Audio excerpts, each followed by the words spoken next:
আমি প্রথমে আমার এই সেলুপার গ্রামের যুব সমাজকে আন্তরিকভাবে ধন্যবাদ জানাইতেছি যে আজকে আমাদের গ্রামের স্বার্থে আপনাদেরকে ডাকানোর জন্য। আমরা ৮ নম্বর শিলচর লোকসভা আসনের সোনাই বিধানসভার অন্তর্গত স্বাধীন বাজার জিপি সেলুপার গ্রামের বাসিন্দা। আমরা যে আমাদের এই সেলুপার ৩ নম্বর গ্রুপের সেন্টারটা ছিল স্বাধীন বাজার হাই স্কুলে। আমরা স্বাধীনতার পর থেকে এই হাই স্কুলে ভোট দিয়ে এসেছি, যে সেন্টারটা আমাদের গ্রাম থেকে মাত্র ৫০০ মিটারের ভিতরে। এবং এই সেন্টারে আজ দিন পর্যন্ত কোনোদিন কোনো ঝগড়াঝাটি, কোনো প্রবলেম, কোনো র্যাগিং, কোনো কিছু হয় নাই। কিন্তু এইবার দেখছি যে উদ্দেশ্য প্রণোদিত ভাবে কে বা কারা সেটা বলতে পারছি না, যে আমাদের সেন্টারটা কেটে প্রায় ৫ কিলোমিটার দূরে এই ১০ নম্বর গ্রুপে মধ্য বড়বাড়িতে এই সেন্টারটা কেটে বা বড়বাড়িতে সেন্টারটা কেটে নেওয়া হয়েছে। যে সেন্টারে যাওয়া আমাদের গ্রামের দ্বারা কোনো মুহূর্তে সম্ভব না। কারণ দেখো ৮০-৮৫ বছরের বৃদ্ধ মানুষ আছেন, গর্ভবতী মা বোনেরা আছেন, যুবক মেয়েরা আছেন, এতটা জায়গা যাওয়ার কোনো মুহূর্তে সম্ভব না।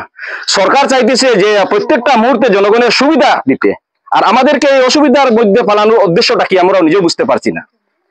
আমি দেখেন একটা জিনিস, এই সেন্টারটা, এই ১০ নম্বর সেন্টারটা প্রত্যেকটা নির্বাচনে র্যাগিং হয়। এই র্যাগিং এর পরে লক্ষ্মণ আইএস এর লেটার আছে যে গত পঞ্চায়েত নির্বাচনে দেখো ১৬ নম্বর স্বাধীন বাজার GP group number 10 under Purba Sonai ZPC ADC is ডিসির লেটারটা actual voter in the voter list 521টা বুথ এই সেন্টার ছিল তাদের গ্রামের। Counting vote ৪৩৮ as per presiding officer. 521 ভোটের মধ্যে ৪৩৮টা ভোট কাস্ট হয়েছে। In counting ballot paper found 538, 421 তো 538 এতটা বাড়ি গেছে। As per counting agent of AGP candidate Krishnarani Das 1775 আর কংগ্রেস ক্যান্ডিডেট 1666। এত বড় একটা জালসাই, এত বড় একটা প্রবলেম এই সেন্টারের মধ্যে, ঝগড়া হয়, জাতি হয়, র্যাগিং হয়। একটা মানুষের ব্যক্তিগত একজন মানুষের ঘরের কিনারে এই সেন্টারটা, একটা গ্রামের ভিতরে আমরা অত সুন্দর একটা জায়গা রাখি, এখানে নেওয়ার উদ্দেশ্যটা হইলো এই জায়গাটা র্যাগিং করা। আমরা কনফার্ম, কারণ আমাদের গ্রামের মানুষ সরসিদা মানুষ, এরা ঝগড়াঝাটিতে কোনোদিনও যায় না, এরা কোনো ঝামেলার মানুষ না। এখানে নিলে ইচ্ছা মতো ভোটটা নেওয়া গেল, এটা আমরা কোনোদিনও মানে নিতে পারতাম না। আমি আপনাদের মারফতে আপনার এই সিটিটা দেখুন, এটা দিতে পারেন, এটা ডিসির সিটি, এটা কোনো যোগ না। আমাদের মধ্যে কেসের ফাইল আছে, ডিসির কোর্টও কেস হয়েছে যে এই সেন্টার নিয়ে, এই সেন্টার র্যাগিং হয়। যে সেন্টারও আমরা সেন্টারটা এখন গেছে, সেলুপারের বুকটা গেছে, এটা কেস হচ্ছে। এটা ডিসি সিটি না, আইএস সিটি না, না মিশা সিটি, ডিসির সিটি এটা।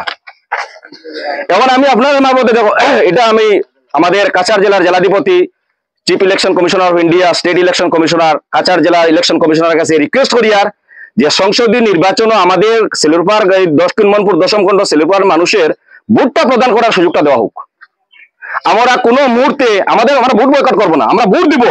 আমরা কেন মৌলিক অধিকার থেকে বঞ্চিত থাকবো? আমরা গ্রামের লোক, আমরা ভোট দিব, কিন্তু এই সেন্টারে আমরা যাবো না কোনো মুহূর্তে।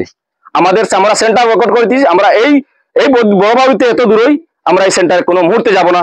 আর আমার বিশ্বাস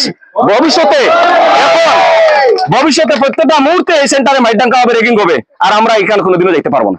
আচ্ছা, বর্তমানে আপনারা ভোট বয়কট করছেন না সেন্টার? না, আমরা ভোট বয়কট করবো কেন? এটা মৌলিক অধিকার, কেন বয়কট করবো? আমরা ভোট দিব, আমরা ভোট দিতে চাই।